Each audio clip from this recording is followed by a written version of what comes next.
Você já parou para pensar no que realmente Jesus quis dizer ao falar em nascer de novo? O tema que vamos enfrentar agora é controverso. Ressurreição ou reencarnação? Uma dúvida milenar que impacta nossa compreensão sobre vida, morte e destino espiritual. Imagine-se diante de uma encruzilhada. Por um lado, a ressurreição, espera-se o retorno ao mesmo corpo no fim dos tempos. Por outro, a reencarnação, renascemos em novas vidas para evoluir. E se essa aparente contradição esconder uma mensagem mais profunda, sutil e urgente? Severino Celestino nos conduz por passagens bíblicas, frisa o nascer do Espírito e a necessidade de aprender continuamente. Será que a doutrina cristã foi distorcida e o que se chamou de ressurreição era, na verdade, um renascer espiritual? Prepare-se. Essa palestra pode soltar o chão sob seus pés e lançar uma luz nova sobre sua fé. Aprenda até o fim, se inscreva e comente abaixo. Você estava preparado para questionar suas certezas? Meus caríssimos irmãos, bom dia a todos. Bom dia. Que Jesus, nosso mestre e amigo maior, possa estar entre nós nesta manhã e sempre. O assunto que nos foi solicitado é por demais importante, por demais interessante e é uma das questões mais reflexivas que tem gerado entre as religiões cristãs dificuldades de entendimento com relação a ela, porque muitas pessoas não querem ter mais de uma existência, a maioria das religiões. Eu gostaria muito de só ter essa, seria uma beleza, não ter mais que pagar imposto de renda, não ter que voltar a me reconciliar com aqueles débitos que eu tenho. A questão é que Jesus tem uma frase muito importante em Mateus 5,25: apressa-te em pagar o que deves ao teu irmão enquanto estás a caminho com ele. E Jesus é muito enfático. Os tradutores suavizam e colocam que Jesus tinha dito reconcilia-te, mas a expressão não é essa. Ele usa o verbo hebraico lechalem, que significa pagar, porque tudo que a gente faz ao nosso semelhante, que não seja dentro do amor, da fraternidade, do perdão, a gente adquire, segundo Jesus, uma dívida material mesmo. Porque mesmo os tradutores agindo assim, eles não conseguem esconder que Jesus disse que no final, se você não proceder assim, você vai ser preso, vai ser enclausurado, e que dali você não subirá desta prisão, você não subirá. Jesus usa o verbo subir, porque quem não perdoa, quem não entende, quem não se reconcilia, quem não paga o que deve ao seu irmão, está no estágio inferior. Porque dali não subirás até que tenha pago. Aí o verbo pagar volta a questão. Até o último centil, como dizem os gregos, o último prutá, como é a moeda, o centavo do shekel, que é a moeda judaica do tempo que Jesus falava. Então, não se reconciliar, não pagar o que a gente deve do ponto de vista espiritual ao semelhante, faz com que sejamos devedores. E enquanto a gente não saldar esse débito, a gente não sai daqui. Essa é a questão. E como Deus é misericordioso, justo e bom, e sabe que a gente não deve pouco, a gente deve muito. E quem deve muito para pagar de uma vez é bravo, é homem. Imagina que quando a gente vai comprar um imóvel, uma casa pelo DNH, se a gente tivesse que pagar a casa que a gente vai viver, ninguém sabe quantos anos dela, de uma vez, ninguém tem condições de pagar. Aí vem o governo, o sistema financeiro, divide em prestações a perder de vista. Isso é uma dívida material. E a gente fica agradecido ao financiador, ao imobiliário, porque foi boazinha de facilitar uma coisa que a gente vai pagar e quase não termina. E se o interesse material e financeiro que a gente recebe me suavizar de uma forma que a gente pode ir salvando aos poucos, Se o materialista, se o investidor do mundo material nos dá essa oportunidade, por que é que Deus não nos daria? Como é que fica quando a gente chega lá adiante, depois que a gente entra no mundo espiritual, que a gente faz um balanço? Como é que estão os nossos débitos? Senhor, eu vi aqui no meu chip, porque tem um chip, todo mundo tem um chip, não tem CPF lá, não é um chip meu. Eu vi aqui que eu não estou bem e as minhas contas estão bem altas. Tenha misericórdia de mim. Aí Deus diz assim: olha, meu filho, eu vou fazer o seguinte. Professor, o senhor ensinou algumas coisas, mas faltou muitas. Então vamos fazer o seguinte: eu vou lhe dar uma chance de o senhor pagar o que tem ainda aqui na sua ficha em 80 encarnações de 70 anos. Tá bom. Bem, senhor, se é para voltar a estar contigo, é ótimo. Então isso eu acho que é a coisa mais lógica e mais racional. Porque se o Evangelho e a Bíblia diz que Deus é misericordioso, justo e bom, a gente perdoa o nosso filho, facilita tudo para os nossos filhos, que somos perfeitos do ponto de vista material. Agora imagine Deus. Então Ele criou essa oportunidade maravilhosa da gente poder pagar. Jesus está por trás de tudo isso. Daí porque Ele nos ensina a perdoar não 7 vezes, mas 70 vezes 7 vezes. Para você perdoar 70 vezes 7 vezes, não consegue uma encarnação só, não. Nem que queira. Então, tudo nos leva racionalmente a entender que esse projeto que justifica e que é a única coisa que pode explicar a justiça divina é a encarnação. Porque muitos não têm tempo de viver o tempo que nós vivemos. Como é que vai ser julgado? Por que é que Deus faria uma pessoa nascer com 1,80m? Loiro, dos olhos azuis. E a mim só deu essa coisinha com 1,32m, quase anão. Quer dizer, não tem, se Deus é justo e bom, alguma coisa está faltando aí para eu entender essa justiça dele. Eu quero que falta. Eu devo ter sido lá para trás, né? Alguma coisa que acusei da altura, da minha condição de ter um pouco mais. E aí agora eu venho. Não é castigo, é colheita. Aí dá para entender, porque é que nasci alto, outros baixos, uns brancos, uns morenos, uns belos, outros já não tantos. Porque tudo é a providência divina. Porque Paulo, fariseu, Paulo, doutor da lei, conhecedor de tudo, ele diz na sua carta aos Gálatas que com Deus não se brinca. Tudo come planta, isto também colherá. Então nós estamos a caminho da luz, como diz Emmanuel na hora de Chico Xavier, e esse a caminho da luz vai conseguido através de múltiplas existências.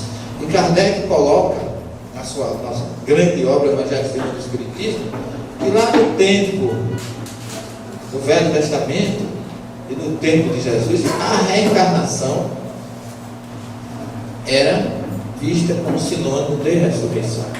E ele está certíssimo. Porque o profeta Ezequiel fala: eu vos retirarei de vossos túmulos e vos reporei em vossa terra, para que vocês saibam que eu sou Deus, prometi e fiz. O que é retirar do túmulo e colocar em vossa terra não é uma ressurreição no mundo espiritual. Porque tirar do túmulo é Deus: eu vos retirarei de vossos túmulos e vos receberei na vida eterna. Não. Eu vos reporei. O verbo usado lá é o verbo lechaiot, que em hebraico significa reviver, voltar à vida. Então, retirar do túmulo e colocar na terra não é ressuscitar, é reencarnar. Mas a palavra reencarnação foi criada por Allan Kardec, não poderia estar na Bíblia nem no Evangelho. Mas os textos e os sentidos lá estão presentes. Conferir. E nós vamos fazer um passeio com vocês através da história. É um sistema que nós tenhamos ideia de que todo esse projeto que culminou com a terceira revelação começou muito longe. Com o homem, o primeiro homem, o mais antigo, já tinha a noção e a necessidade de uma sobrevivência. Ok? Então, Não temos, vamos dizer assim, um tempo suficiente para explorar, talvez a gente precise correr um pouquinho, mas eu quero dar uma ideia para vocês do ponto de vista da história, da primeira revelação, da segunda e da terceira. Ok? Eu vou ter que sair daqui. Eu vou atrapalhar a visão de alguns. Vê daí? Aqui não.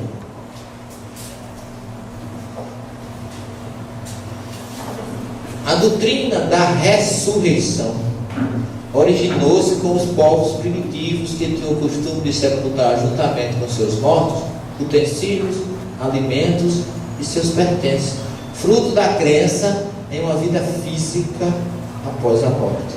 Eles achavam que, já que iam viver do outro lado, já leva tudo. Os sumérios já enterravam o rei ou o seu líder com todos os seus escravos, com as esposas, levando tudo, que era para quando despertasse lá, já ter gente para tomar conta do jeito que era do lado de cá. Porque a ideia de uma sobreexistência da vida física não nasceu com o espiritismo, não, ela é anticristã. E os sumérios, os hindus, os egípcios, os persas, todos, os gregos, todos conhecem essa ideia. Na Mesopotâmia, que é a região mais antiga do mundo, a Mesopotâmia é o berço espiritual do mundo. Tudo que a gente tem de espiritualidade, religiosidade surgiu na Mesopotâmia, que os sumérios, que foram os primeiros povos da Mesopotâmia a ter uma ideia de uma sobrevivência, eles tinham inúmeros deuses, porque eles acreditavam que aquilo que eles não dominavam era um Deus que dirigia. Se eu não mando, se eu estou com uma coceira e a coceira não passa, eu tenho que fazer uma prece ao Deus da coceira para que a coceira passe. Quer dizer, era uma coisa, uma visão realmente muito politeísta. Tudo tinha um Deus. Isso aqui não é a Torre de Babel, como muita gente pensa, mas é um chamava-se Ziggurat, o templo sagrado dos sumérios. E um templo desse, alguns deles tinham mais de 20.000 divindades. Então vocês vejam que era realmente um politeísmo consagrado. E esse povo que viveu aqui, ó, você tem aqui o rio Tigre e o rio Eufrates. Como a palavra meso em grego é meio e pótamos é rio, o que está entre dois rios, essa região se chamava Mesopotâmia, significava entre dois rios. E essa região ao sul é onde ficava Ur, na Caldeia. Que essa região toda aqui, ó, o rio Eufrates, o rio Tigre, toda essa região mesopotâmica, mas tinha Suméria, Caldeia, Babilônia, tudo, Assíria, tudo aqui, Nínive, toda a história espiritual do mundo está situada aqui. E essa cidadezinha aqui, ó, Ur, foi de onde surgiu Abraão, o pai do povo hebreu. Então aqui, hoje essa região chama-se Iraque. Vocês observam que as coisas mudam com o tempo, né? Mas todo o berço espiritual do mundo saiu daí. A noção de um Deus, um ser supremo, veio daí. Então, e aqui vocês têm o Mediterrâneo, né? Vocês têm aqui, nessa costa aqui fica Israel hoje, aqui a ilha de Chipre, e toda essa área aqui, a Ásia Menor, que hoje é a Turquia, aqui mais ou menos ficava Antioquia, onde surgiu o cristianismo, e aqui onde surgiu, partindo do Egito, aqui mais ao nordeste da África, entrando na Ásia, surgiu o monoteísmo.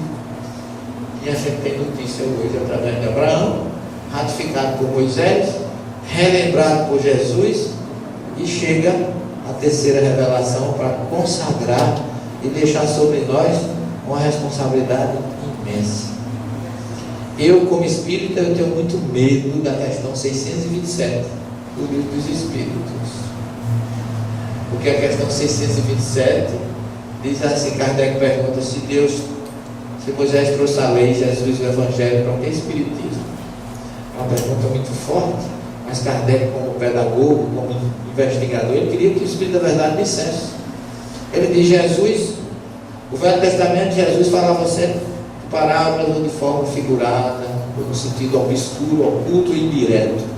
O papel da doutrina espírita é levantar o véu e trazer a verdade clara para quem tenha dúvida, e que depois do espiritismo ninguém pode pretextar ignorância.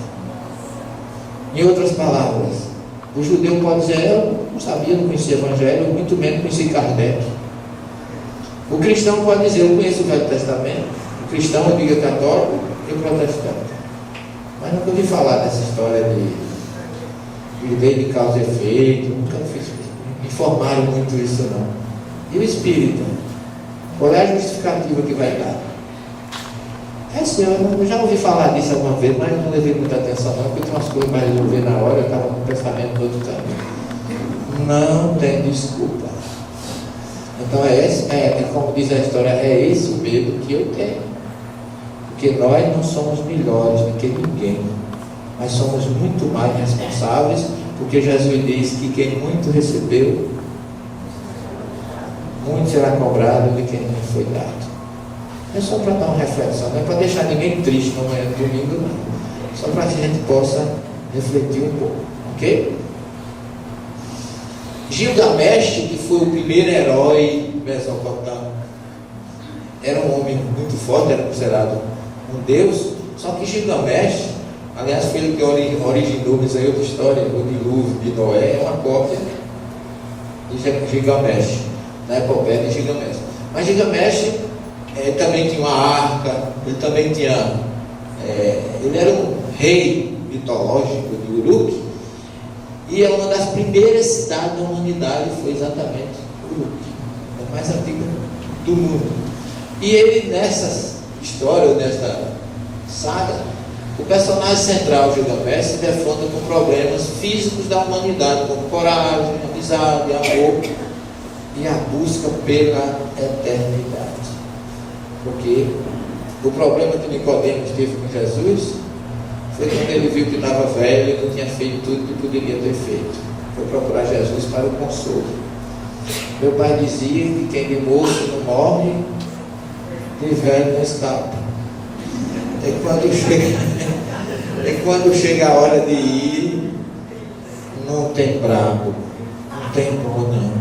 E às vezes eu fico pensando assim, às vezes o pessoal acha que eu tenho até umas ideias meio, mas eu sou muito racional, né? Eu olho assim e vejo essa plateia maravilhosa, e eu fico pensando, quem será o próximo? Porque alguém vai, ou não vai? Tem que ir. Agora o mês de julho foi embora. O ano passado disseram que meu irmão, uma caçula. Agora em julho foi meu cunhado, minha cunhada teve um AVC, minha cunhada teve o seu gravimento, minha irmã mais velha teve um infarto, também foi. Aí eu digo, eu tenho que viajar para ver se também se esquecem de mim, porque senão eu não quero. Vou ali a Colatina, vou dar umas viagens. Eu vou aproveitar o meu calendário, piloto, e de repente não dá mais tempo. Então isso faz com que quando a pessoa vê os amigos, parentes, irmãos, as pessoas queridas indo, opa, eu também não vou ficar. Isso não é problema, gente, não é nosso não, vem de lá da Mesopotâmia. Gilgamesh teve essa preocupação. Quando ele viu o grande amigo dele, o companheiro Enkidu, ser morto. Enkidu morreu, quer dizer que eu também posso morrer, eu julgava imortal. Aí ele vai procurar a imortalidade. Por quê? Naquela época queria-se imortalidade física, mas isso é impossível. O Rig Veda já fala da sabedoria, que é um livro chamado Sabedoria das Estrofes Recitadas, com 1017 hinos. Ele falava do Deus Soma, que era a bebida sagrada da não morte. Quem bebesse aquilo ali não morria mais. Que beleza, arrumasse uma dose dessa daí para a gente dar uma testada, era uma beleza. E ele diz: bebamos o Soma, nos tornemos imortais. Mas esse soma, essa bebida que os hindus já falaram, gente, não é uma bebida que faz a gente ter vida física, não. É ser imortal espiritualmente, mas ser imortal espiritualmente vivendo em paz. Essa aqui é, por isso que Jesus promete, lá em João 5, 28 e 29, todos os que dormem no pó despertarão, os que fizeram bem para uma ressurreição de vida, para uma imortalidade de paz com Deus. Por isso que ele diz: eu sou a ressurreição e a vida, eu vim para que todos tenham vida. Não veio só para nós, não, veio para todos. Não se perderá nenhuma das ovelhas que o Pai me confiou. Mateus 18, 14. Então já era o sonho dos os gregos, os seus chamados mistérios óficos. Eles falavam que Orfeu, fundador do século VI antes de Cristo, falava que a vida terrena era uma simples preparação para uma vida mais, já tem uma noção agora já bem mais racional, bem parecida com o que a gente conhece hoje. E que as práticas da vida órfica são a única via para pôr fim ao ciclo de renascimentos da alma. Eu hoje, como espírita, eu costumo dizer assim, as pessoas que dizem assim: se a reencarnação existe, para que o Evangelho de Jesus? Para que Jesus veio? Se diz que Jesus veio para nos salvar. Jesus veio para nos salvar de muitas reencarnações. Porque o Evangelho dele praticado, quanto mais você praticar, menos você precisa reencarnar. Então, se você tem uma vida que você faz todo o bem que você é possível fazer e não deixa nenhum débito com ninguém, você não reencarna mais. Então, a vantagem da vida de Jesus foi diminuir as nossas reencarnações pela prática do bem, do amor, da fraternidade. Porque está aqui, olha, princípio grego.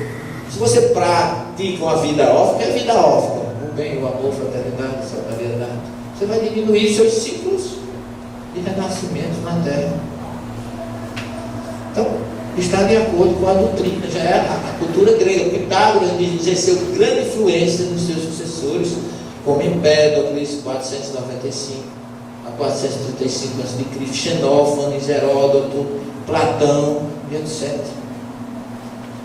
E essa escola dele ficou conhecida como a doutrina da metempsicose. O que é metempsicose? É o mesmo que o hebreu chama de Guigu Neshamot, rodas da alma, do vai e vem do nosso espírito. Porque nós fomos criados no Gênesis 2,7 com a seguinte frase: formou Deus o homem do pó da terra, soprando em suas narinas um sopro de vidas. Fomos criados para múltiplas existências. Ou seja, não se vive uma vez só. A não ser aqueles que vêm em missão de outro planeta, para vir aqui, cuidar da gente e ir embora. Mas a nós, a África, o Egito, foi o berço que mais trabalhou em cima disso aí. E foi quem mais influenciou diretamente o monoteísmo, a imortalidade da alma, a lei de causa e efeito, o culto aos desencarnados ou mortos, foram os egípcios, com as suas grandes construções, e que Emmanuel diz que, impulsionados pela força do alto, os ciclos iniciados sugerem a construção das grandes pirâmides, que ficaram com a sua mensagem eterna para as futuras civilizações do orbe. Está lá em A Caminho da Luz. Nós fomos, isso aqui não é Indiana Jones, não. Sou eu mesmo, estou dizendo que é muito parecida, né? E a gente dá uma conversada, uma viajada com essas bandas, não para fazer turismo, mas para pesquisar, para buscar, né, os conceitos naquela região. E as montanhas de Moisés, ver que aquela civilização teve uma influência muito grande. Porque dentre os espíritos degradados na terra, os que constituíram a civilização egípcia foram os que mais se destacaram na prática do bem e no culto da verdade. Quem é que diz isso? Não sou eu, não. É Emmanuel e A Caminho da Luz. Eles eram os que menos débitos possuíam perante o tribunal da justiça divina. Então foi um povo bem evoluído.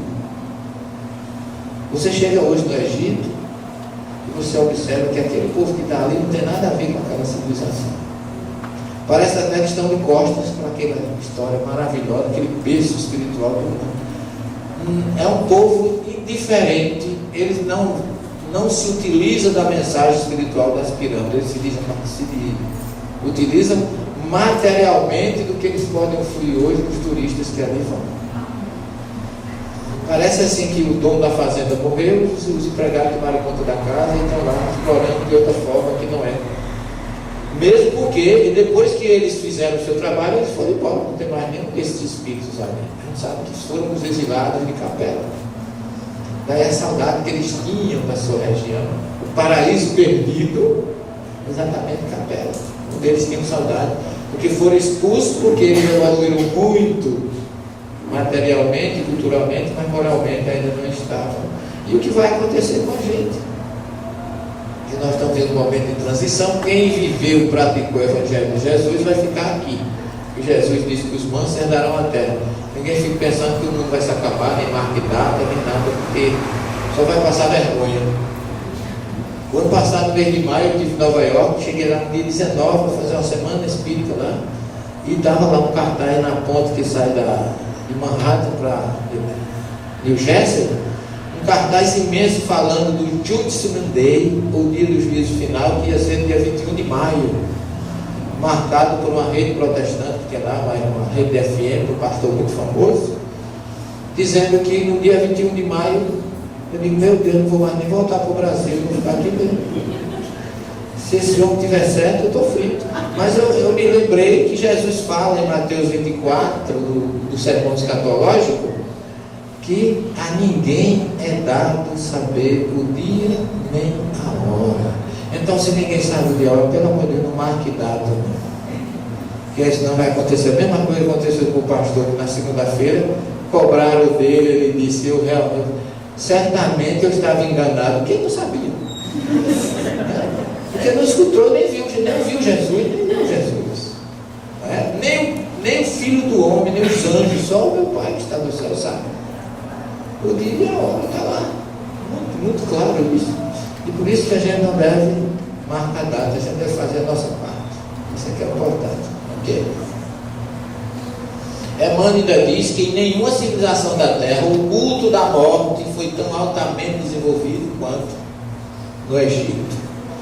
E ele ainda, depois de perpetuarem nas pirâmides os seus avançados conhecimentos, todos os espíritos daquela região africana regressaram à pátria sideral. Então não estão realmente mais lá. Estão. Eu vou falar um pouquinho deles. Seus ritos funerários eram voltados para o além-túmulo. A construção de sepulturas e suas técnicas de mumificação tinham verdadeira preocupação com os destinos da alma e da sua morada espiritual. Era uma visão física. Daí as múmias, os faraós que também eram enterrados com seus pertences.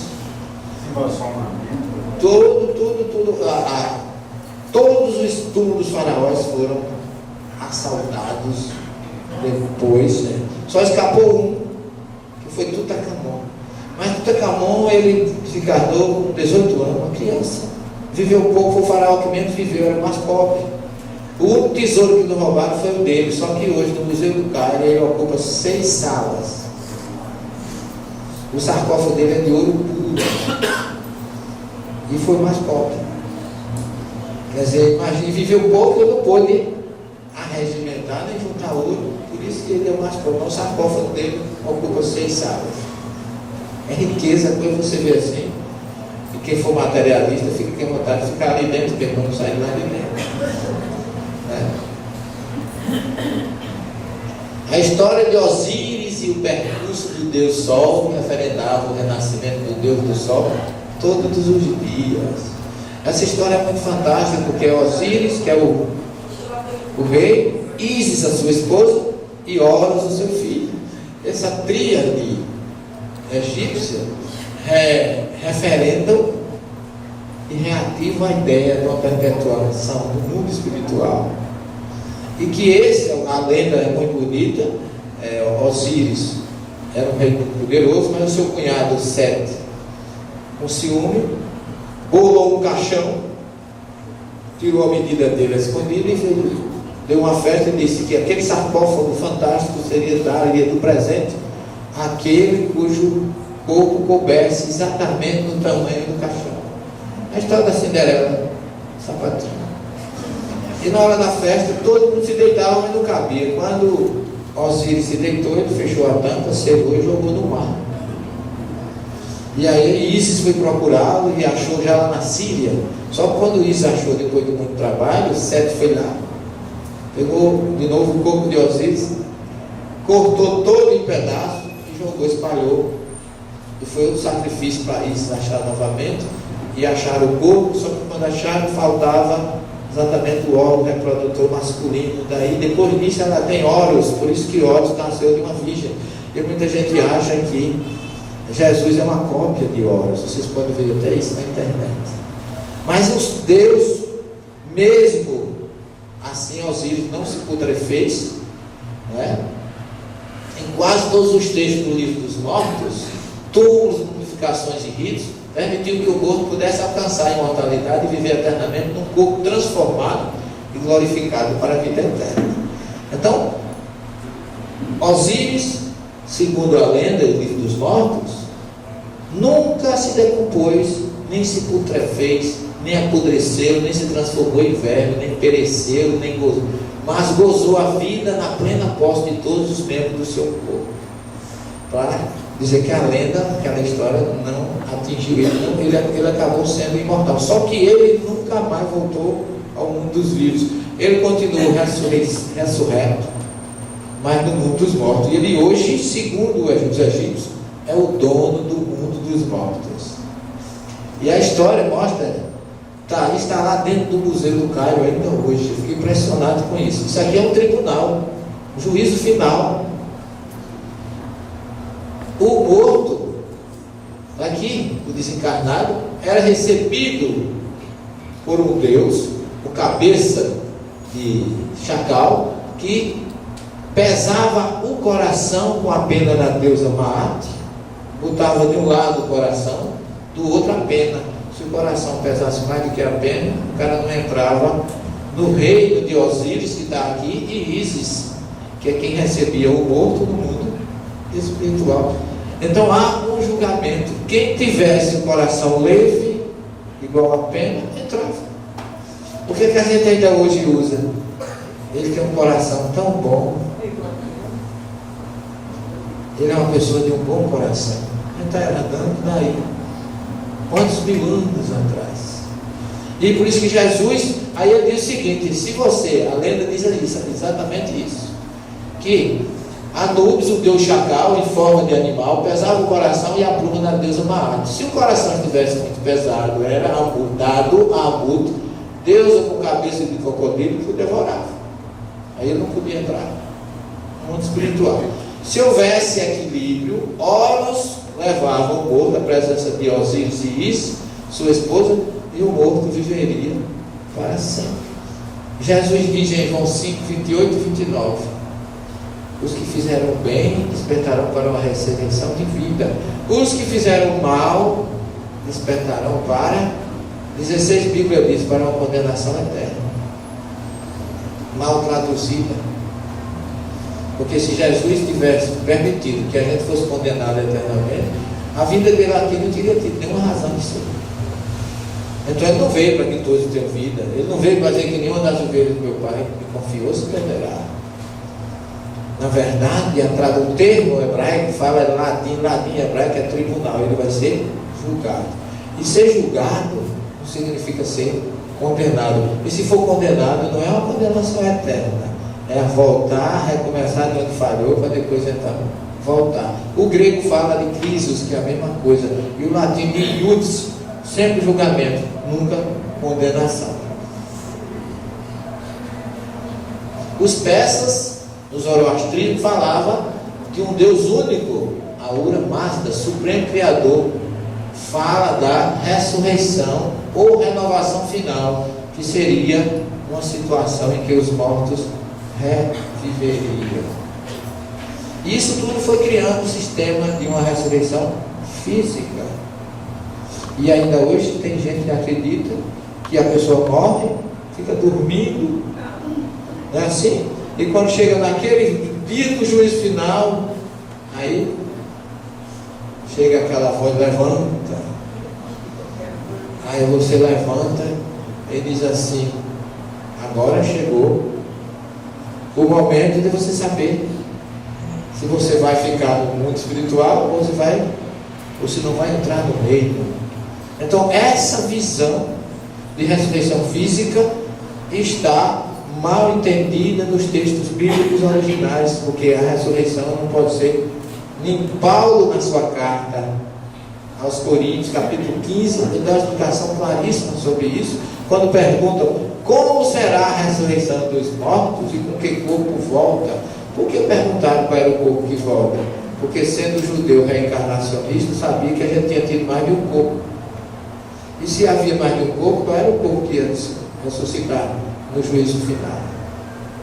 Os saduceus fazem pergunta parecida a Jesus, quando ele pergunta assim: se um homem casa com uma mulher, se uma mulher casa com um homem, ele morre, ela casa com outro, até o céu, quando chegar do outro lado, quem é o marido dela? Pergunta dos saduceus a Jesus, e ele respondia que do lado de lá não tem marido nem mulher, mas anjos ou espíritos que não têm sexo, que a verdadeira vida é lá. Então essa ideia Paulo combate, dizendo assim, quando diz assim: com que corpo volta? Paulo diz assim: insensato, para não dizer, desculpa a expressão, burro. Há um corpo material e um corpo espiritual. Criado corpo material, ressuscita corpo espiritual. Semeado na carne, ressuscita em espírito. Semeado na corrupção, ressuscita incorruptível. Semeado corpo animal, ressuscita corpo espiritual. E ainda diz assim, para ninguém ter dúvida, o que eu quero dizer para vocês. Primeira carta aos Coríntios, capítulo 15, versículo 50. O que eu quero dizer para vocês é que carne e sangue não herdam o reino de Deus. Em outras palavras, ninguém vai para o céu com 30 em tudo. É impossível. O Gênesis fala que nós somos pó e ao pó retornaremos. O Eclesiastes fala a mesma coisa. Então, não tem por que a gente pensar, porque é muito mais fácil se a gente pudesse entrar do outro lado, você precisava morrer. Não é? Todo mundo quer ir para o céu, quem não quer? Mas ninguém quer morrer. E eu fico pensando, imagine se Jesus entrasse aqui agora, com Pedro, os dois. Bom dia. Eu vim visitar vocês, todo mundo alegre. Oh, que maravilha. Mas tem uma coisa, eu prometi que eu vinha buscar vocês. Vamos. Olha, tinha tanta gente que dizia assim: eu tenho uma conta de energia para pagar segunda-feira. O Senhor vai levando aqui. Porque o Apocalipse fala que quando Deus vier, Jesus vier, tem dois deitados na cama, ele leva um e deixa o outro.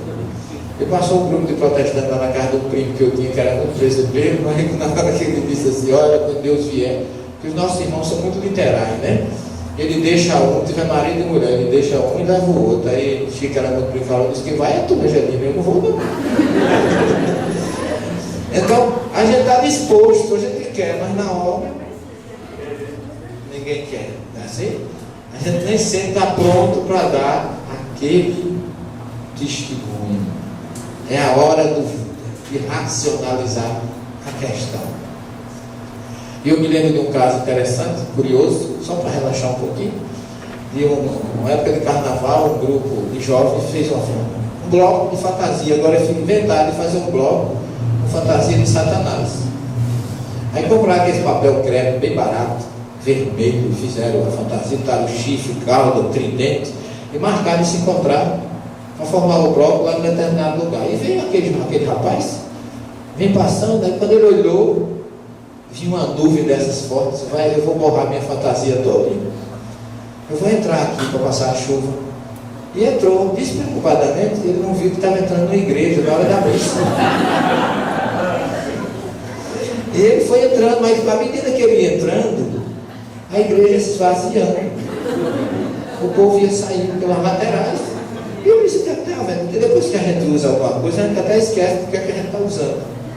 Só a pessoa lá está vendo.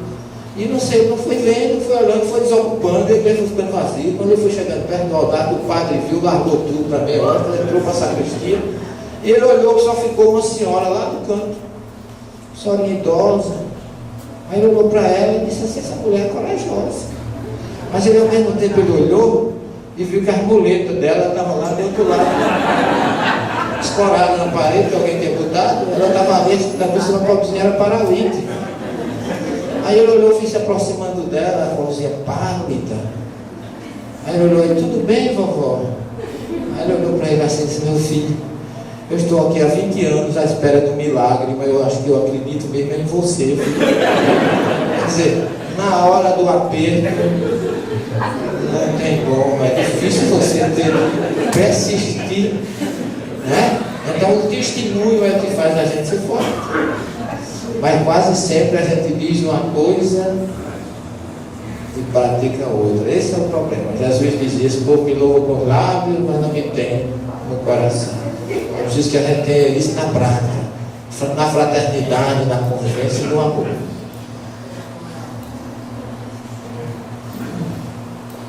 Como é que a ideia da ressurreição entrou no judaísmo? Através da cultura egípcia.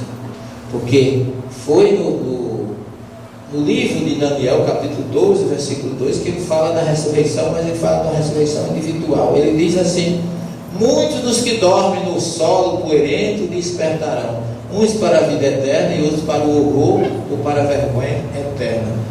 Daniel fala muitos, não fala todos. Jesus já fala todos lá em João. E a gente tem Ezequiel 37, que Ezequiel era um grande médio, e ele sofreu um desdobramento e foi levado para um vale chamado Vale Cheio de Ossos, que está lá no capítulo 37, e ele disse que Deus falava àqueles ossos: eis que eu trago sobre vós o Espírito e vivereis. Então ele achava que esse viver, desculpem, nossa, logo veio. Não é possível.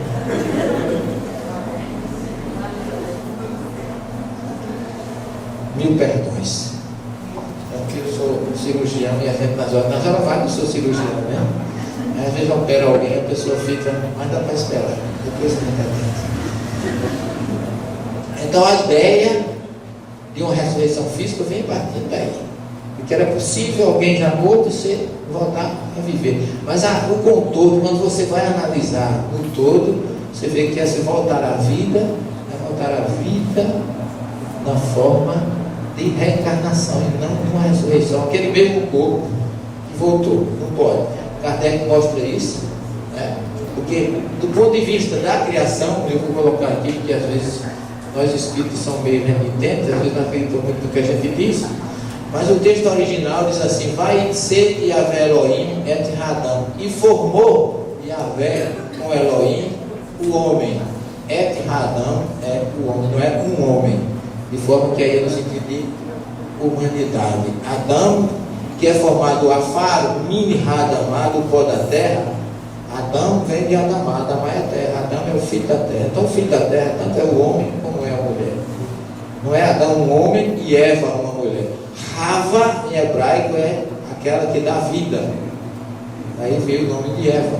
Mas Eva também é Adão, também é filha da terra. Porque no hebraico a palavra homem e mulher tem o seu nome específico. O homem se chama Ish, a mulher Ishá. Então há um nome para cada um. E ainda diz a Bíblia: Zahar, masculino, Ve Nekevar, feminino. Masculino e feminino. Então Deus criou homem e mulher. Uma mulher para o homem e um homem para a mulher. Monogamia e heterossexualidade. Fora disso, dureza dos vossos corações, de Jesus e Mateus. E aí ele diz: do pó da terra, vá e par, e soprou, Beapai, vem suas narinas, Neshamat Raim, um sopro de vidas, e não de vida. Em outras palavras, nós temos um corpo físico, Deus não coloca nele o espírito para animar este corpo, enquanto a gente vive, e aquele corpo passa a ser não o mais importante, mas apenas uma roupa do espírito, ou da alma. Porque depois o espírito sai, quando o corpo perece, continua imortal, vai habitar outras regiões e outros corpos futuro, e o espírito e o corpo perece, o espírito não. Então há uma identidade espiritual, e nós vamos ver isso. E depois disso, segundo o próprio Gênesis 2,7, vai ri Adam lenefesh raya, e o homem se tornou alma vivente. Questão 134 do livro dos Espíritos. O que é a alma? O espírito encarnado. Quando o espírito entra no corpo, a gente passa a ter alma. E olhe que há uma graduação nisso. Nefesh, que é o que nós somos. Neshama, que é o que Deus coloca no corpo para se transformar em Nefesh, que já vem do seu espírito Ruach, que é o espírito divino. Então tem 3 degradações do espírito de Deus até chegar ao nosso, porque é tão puro o espírito divino que não pode chegar da mesma forma em nós. Daí, paralelamente, é o que diz a doutrina: corpo, perispírito, espírito, o espírito, perispírito e corpo. Aqui a tradução: sopro de vidas, nos dando a ideia de dupla existência. E aqui eu coloco que a crença na ressurreição física ignora ou nega a criação e a existência da alma. Porque se a gente acredita que é o corpo físico que ressuscita, para que Deus criou a alma? É uma visão material. Quem é mais importante, o corpo ou o espírito? O espírito, mas a gente quer que seja o corpo, que ele ressuscite o corpo como se fosse o mais importante. Senão Deus não teria criado a alma. E tem mais um detalhe, a gente pode também tirar mais uma conclusão: que se a crença no sono eterno nega a existência da alma e também a existência do inferno. Porque se você fica dormindo, não tem inferno, não tem Satanás para lhe atormentar. Ainda bem, tomara que seja um sono que não seja como um ansiolítico desse da vida aí, né? Um dormonídeo, uma coisa assim. Seja um sono realmente perene e de paz. Esse é o local que todo mundo deseja, né? O paraíso, né? Todo mundo quer ir para o céu, só que o paraíso, o Gan Eden, que é chamado em hebraico Gan, é jardim, Eden de delícias, onde todos nós um dia iremos. E Kardec faz um conceito de ressurreição racional e didático, porque ele diz que a ressurreição é o retorno da alma ao corpo que parecia estar morto. Não é uma ressurreição física, nem muito menos no mundo espiritual, como muita gente coloca. É a volta do corpo ao corpo de um espírito que parecia estar morto, que é o que acontece nas passagens do Evangelho. O corpo parecia estar morto, o espírito retorna e ele ressuscita. Aí é a ressurreição física na terra, não é a reencarnação. Tá certo? Porque existe a ressurreição física e a ressurreição espiritual. A gente vai conceituar no final para ninguém ficar com dúvida. E nós temos no Evangelho a ressurreição do filho da viúva de Sarepta, realizada por Elias, lá no livro dos Reis, capítulo 16, 21 e 22. A ressurreição da filha de Jairo, lá em Mateus 9, 18 a 25. E a ressurreição do filho da viúva de Naim. E já ia o enterro, quando Jesus faz o Espírito retornar, porque ainda não havia o desligamento. O Eclesiastes diz assim: enquanto não houver desligado o cordão de prata, que é o quê? Que é a ligação fluida, o cordão fluido entre o Espírito e o corpo, que só ocorre a morte quando ele é desligado. Então as ressurreições que temos no Evangelho, o Espírito ainda não tinha abandonado. Nós temos ainda a ressurreição de Lázaro, em João 11, 1 a 43. E Paulo responde aqui, aquilo que eu falei para vocês, na sua carta aos Coríntios, capítulo 15, 35 a 58. Como será a ressurreição dos mortos? Porque o corpo volta. E Paulo diz assim: insensato, ó, semeado corpo animal, ressuscita corpo espiritual. Semeado na corrupção, ressuscita incorruptível. Ele dá uns vários exemplos. E no fim ele diz, para não deixar dúvida, o que eu quero, o que eu afirmo para vocês é que nem carne, nem o sangue pode participar do reino de Deus. É uma tradução literal, porque a palavra hebraica passar é carne e dam é sangue. Só que carne e sangue na expressão judaica significa corpo físico. Porque o corpo físico é formado de carne e de sangue na concepção bíblica. Ok? Quanto a ti, Gênesis 15:16. Em paz irás para os teus pais, serás sepultado na velhice feliz. É na quarta geração que eles voltarão para cá, porque até lá a iniquidade dos amorreus não terá atingido o seu cúmulo. A palavra geração em hebraico é tido como encarnação ou reencarnação. É tanto que o Eclesiastes 1:4, ele diz: geração vai, geração vem, e a terra permanece a mesma. Em outras palavras, a terra é o nosso presídio, que a gente vem, evolui e vai embora. E às vezes a pessoa me pergunta: mas professor, o Espiritismo prega a lei do progresso? Por que é que a terra ainda é tão atrasada, a gente vê tanta coisa aqui? Aí eu respondo simplesmente: porque aqueles que evoluíram aqui foram embora, não estão mais aqui. Porque a gente vai galgando posições superiores.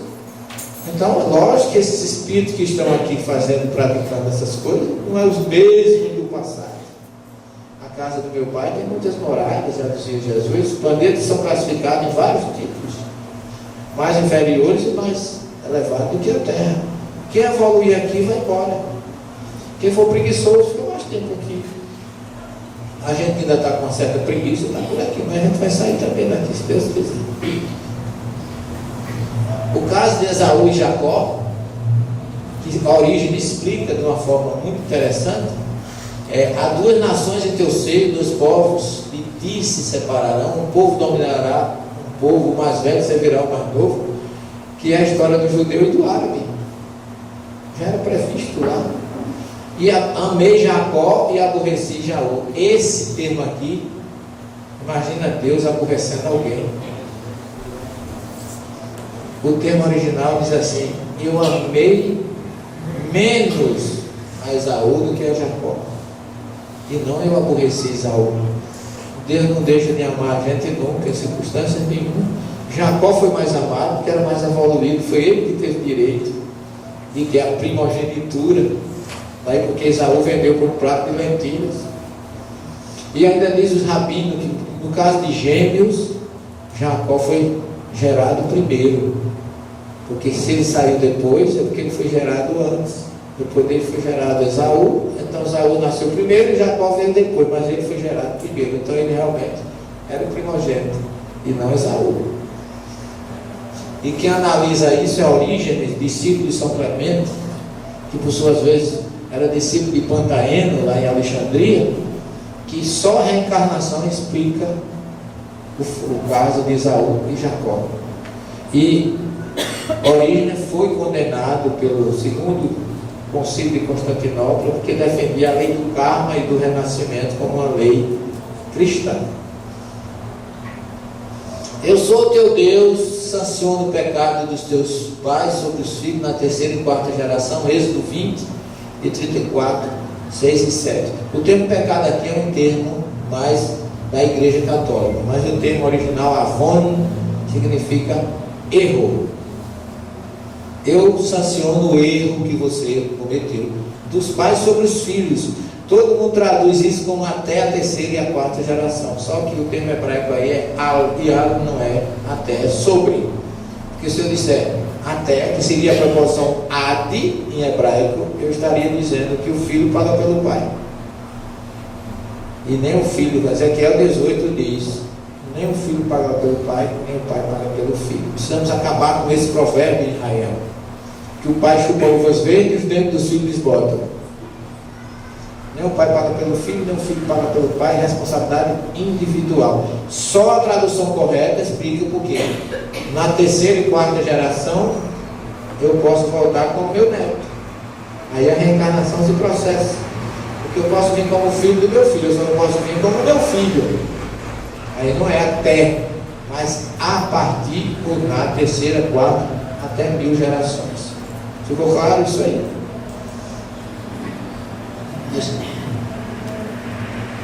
Os teus mortos voltarão a viver, Os seus cadáveres surgirão, despertai e cantai vós que habitais o pó, porque o teu orvalho será um orvalho luminoso e a terra dará luz aos mortos.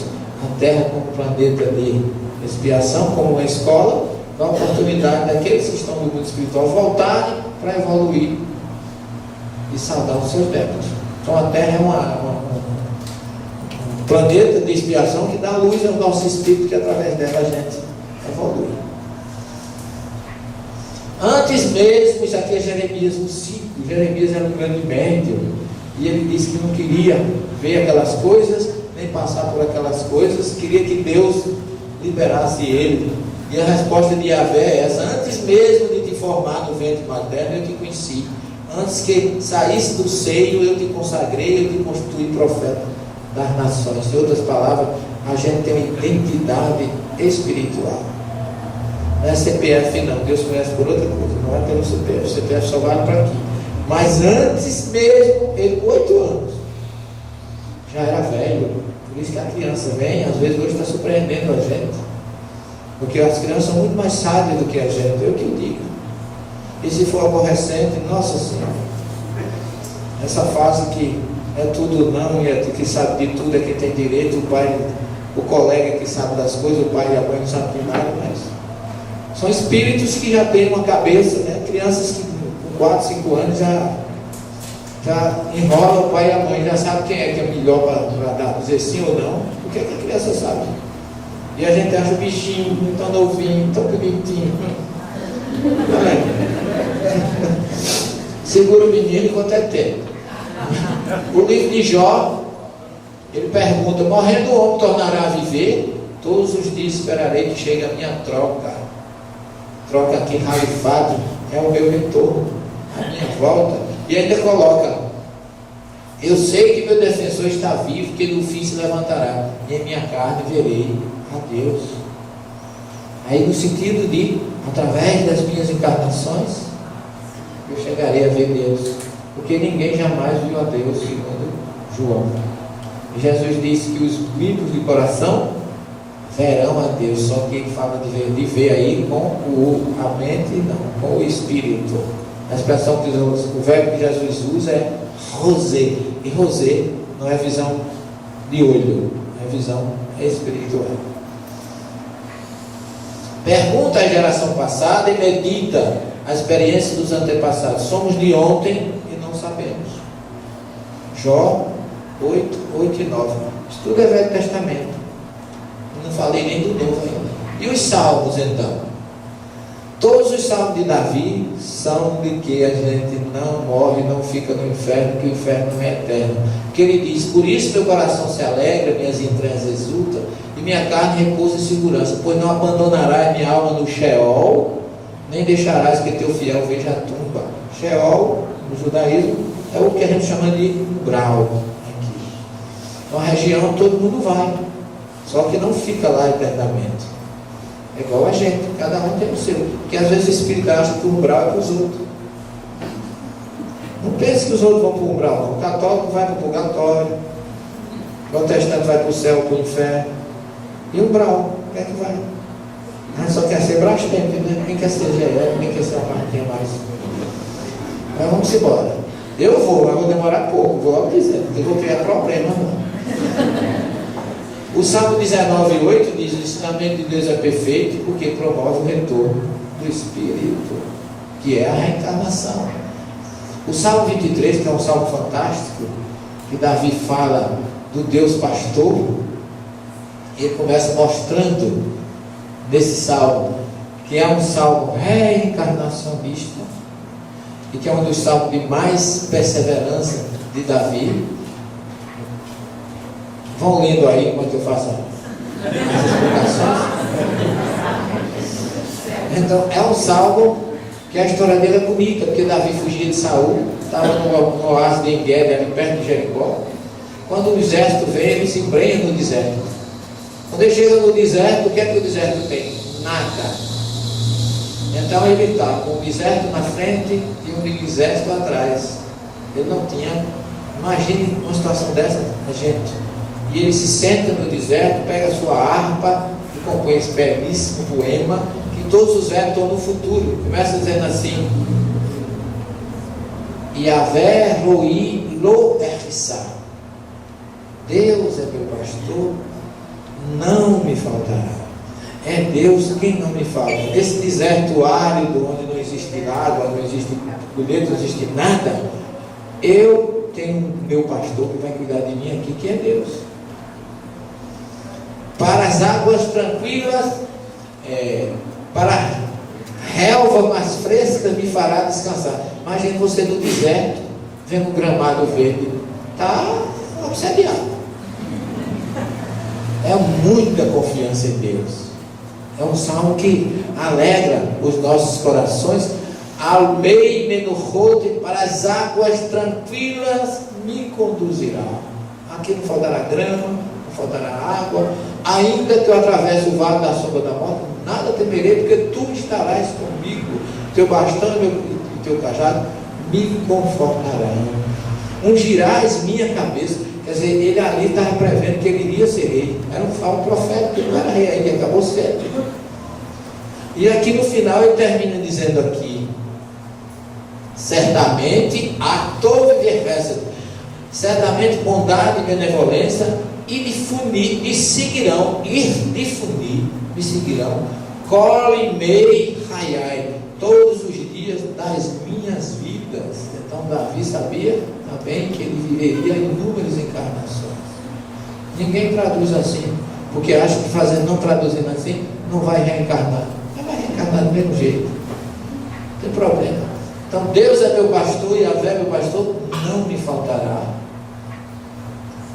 Para as águas tranquilas irá, fazendo minha alma retornar. Nafishi e Shovef, que é o retorno da minha alma. E aqui certamente bondade e benevolência me seguirão todos os dias das minhas vidas. Colimei raiai. Qualquer cabalista traduz assim. Inclusive essa tradução, eu tive um telefonema com um grande judeu, que é um dos maiores conhecedores do judaísmo, mora no Pará, Aaron Rommel.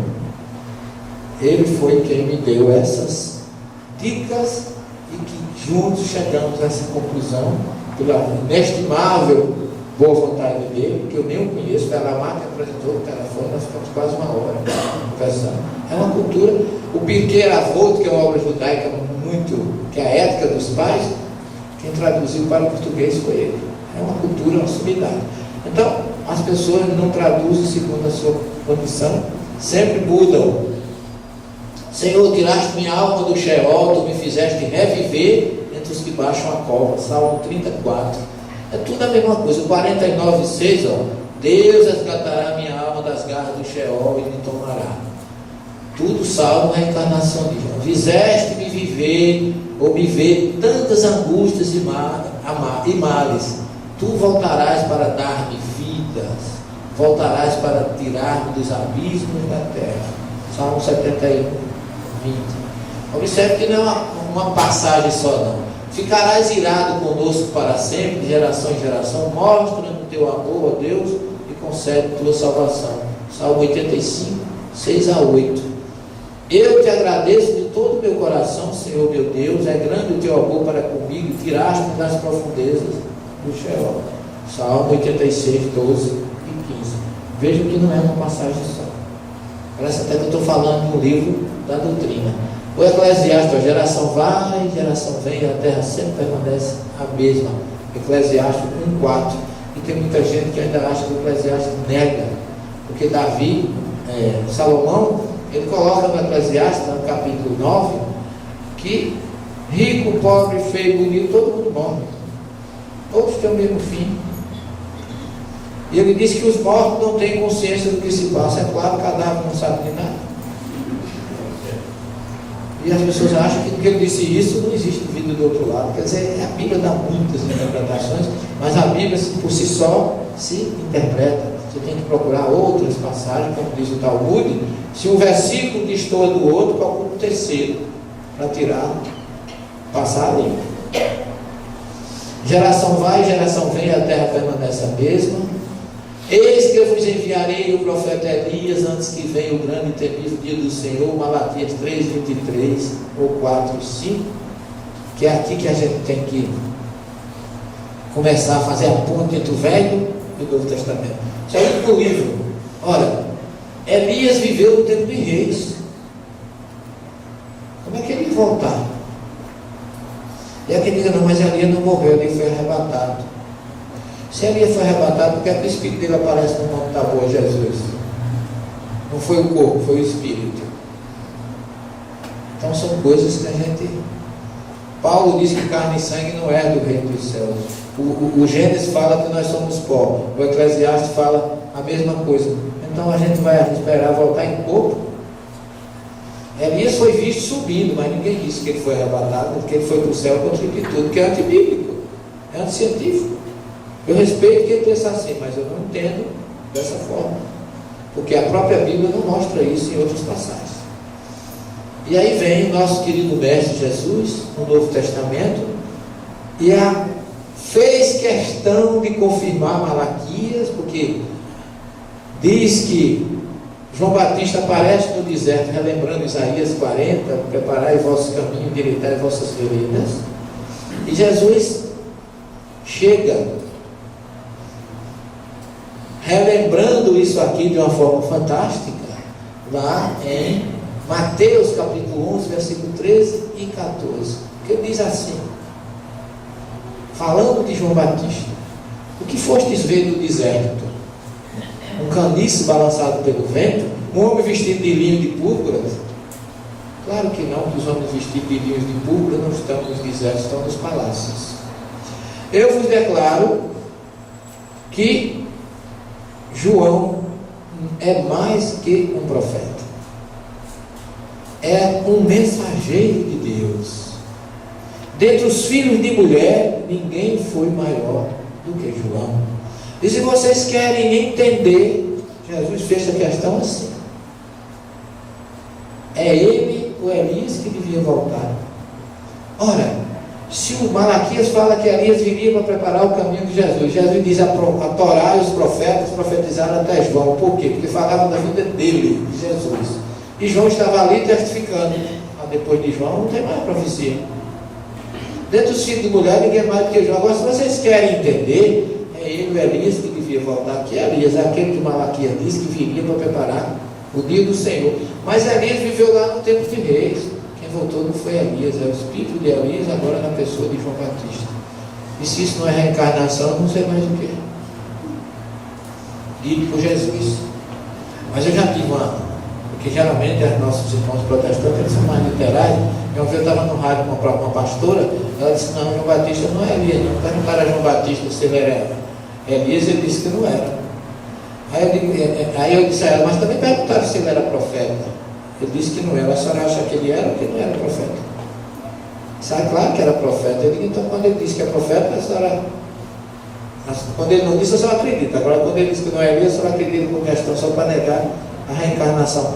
Mas esqueçamos João Batista e vamos a Jesus. Jesus disse que João Batista é o Elias que devia voltar. Entre Jesus e João Batista, eu fico com Jesus. A senhora fica com quem?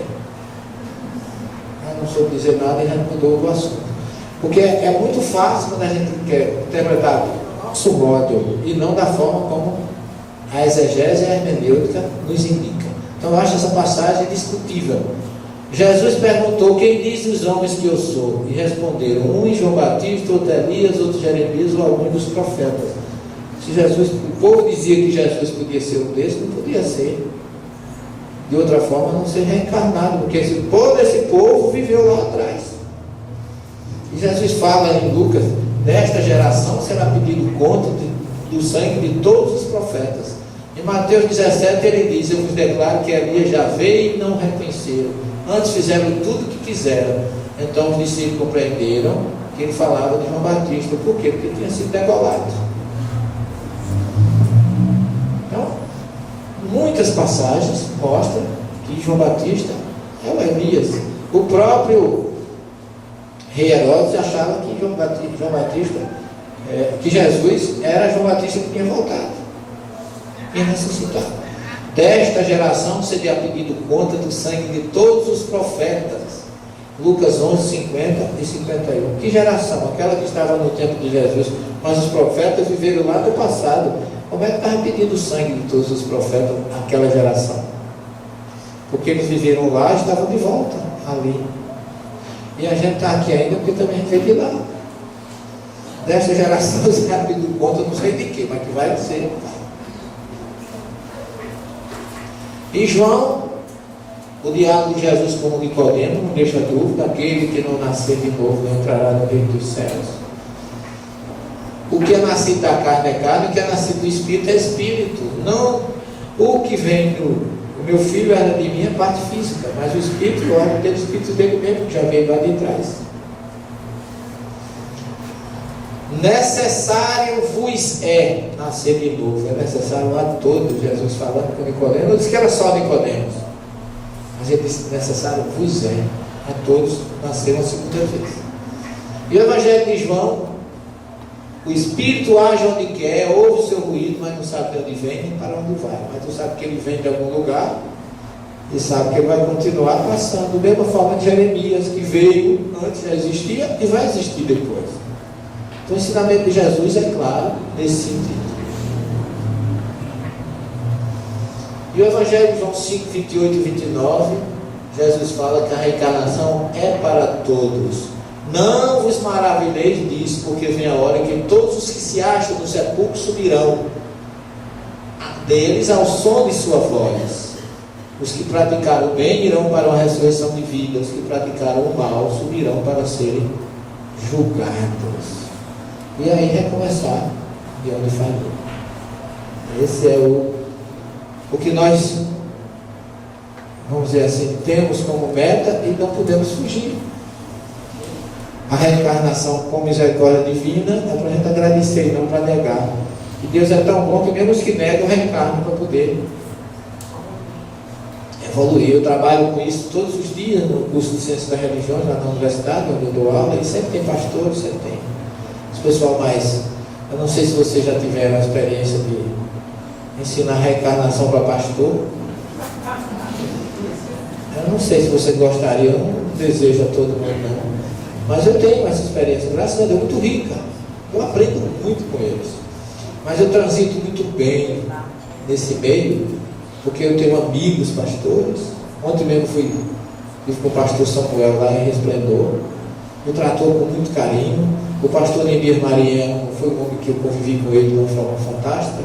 O arcebispo da Paraíba é meu amigo. Prefaciou minha última obra, Evangelho Cristiano Primitivo, e agora no mês de julho fez palestra na nossa casa. Vai fazer palestra. Imagina o arcebispo deixar sua arquidiocese e no centro espírita fazer palestra. Tem gente que vai só por curiosidade, que acha que ele não vai. Mas ele vai. A casa fica a gente saindo, como diz o povo, pelo canto do ladrão, né? Gente por tudo que é lugar. Porque é uma coisa nova, porque nós temos que entender que Deus está preparando esse universo para um só pastor e um só rebanho. E que diferenças a gente tem. Mas a nossa diferença não pode ser motivo de que a gente não se ame e não se respeite. Isso é uma coisa que eu tenho aprendido muito e tenho muita felicidade nesse sentido. Que o Evangelho de João aqui ainda fala sobre o cego de nascença, que é uma passagem que ele não podia, segundo está 9, 1 e 2, e ele pergunta aos discípulos: quem errou, ele ou seus pais, para que nascesse cego? Se foi ele, não pode ter sido nessa, tinha que ser do outro. E os pais não poderiam ser, que a gente já sabe que o pai não paga pelo filho, nem o filho pelo pai.